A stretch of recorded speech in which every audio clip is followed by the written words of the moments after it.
basically, it's an electric motor spinning 2 alternators on a fake engine, pretty much. On the left side, we have a popular brand 150 amp alternator, like most people have. And on over here, we have a 170 amp Billet alternator. And we have different loads, cooling fans, headlights, nitrous bottle heater, 1000 watt amplifier, just basic loads like you might see on somebody's vehicle.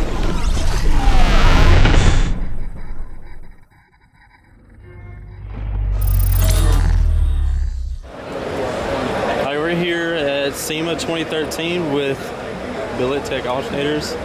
It's another company from Mechman alternators. I'm going to run down through here and show you the alternators.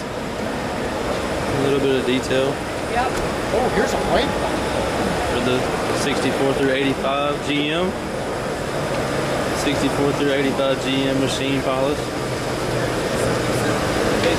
Mini racing alternator.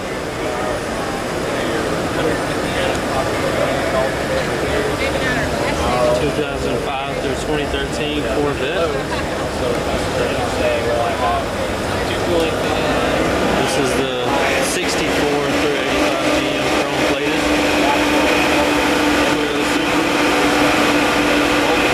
Again, this is Billet alternators. And here's Mechman's new charger. Here, either 16 volt or 12 and 14 volt also. This is Matt with Mechman, owner. He's explaining how the difference between Billet alternators and competitors' alternators work and the numbers that you get. Ours rated to 170, sorry, this one's rated to 150. It actually made about 170 amps on our dyno. It did exceed its rated output, but at idle, that's the problem. Low speed. That's when most people have charging problems. Electric cooling fans come on. This is the Mechman alternators. On this side, here's your for the 460, 73s, and 6.4s. 370 amp. You can also get 200 amps, 240 amp, 270 amp, 320 amp for these. There's a big ballin'. There's ones for the Chrysler Hemi trucks, the 170s. 240s, 320s. You don't have to read all these.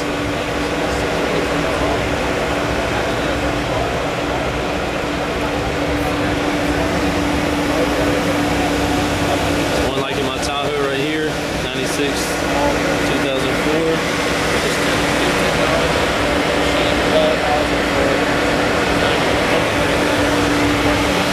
And here's an example for their adjustable voltage boost module. Run $179. Usually you can use them with a variety of different alternators over here. So be sure to check them out. As soon as Matt gets done talking over here, I'm going to get him to show y'all how this display works and the difference between the 2 alternators. Alright, so we're here back at the Mechman booth and Billet, but we're going to show the difference between a competitor's alternator and a Billet alternator. You can see we have the voltage and amperage right here for the Billet, and you swap it over this side, it'll do the same thing on this competitor. Alright, I'm going to let Matt tell y'all the difference, or what's going on here. Alright, well basically, it's an electric motor spinning 2 alternators on a fake engine, pretty much.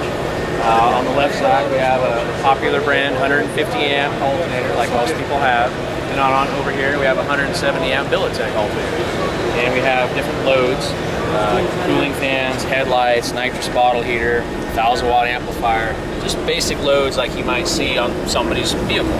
And so the customer can actually come along and see how the alternator supplies the voltage and amperage in response to the loads. Right now we have no loads on, so it's only about 10 amps or so, just bringing the battery back up. We can go ahead and switch on, let's say, 2 cooling fans, the headlights, and maybe air conditioning. We also have an optical tachometer showing the speed that the engine is turning. So it's about 700 RPM, roughly what most cars idle at. As you can see now, our alternator is making about 96 amps. It's maintaining 13.8 volts at idle. We switch over now to the competitor's alternator. You can see the voltage drops down below battery voltage. It can't keep up with the load. It's maxed out at about 73, 75 fans, headlights, and air conditioning. So it's a great display to show customers real time, what the difference is between our alternators and the other guys behind it. Cool, appreciate it.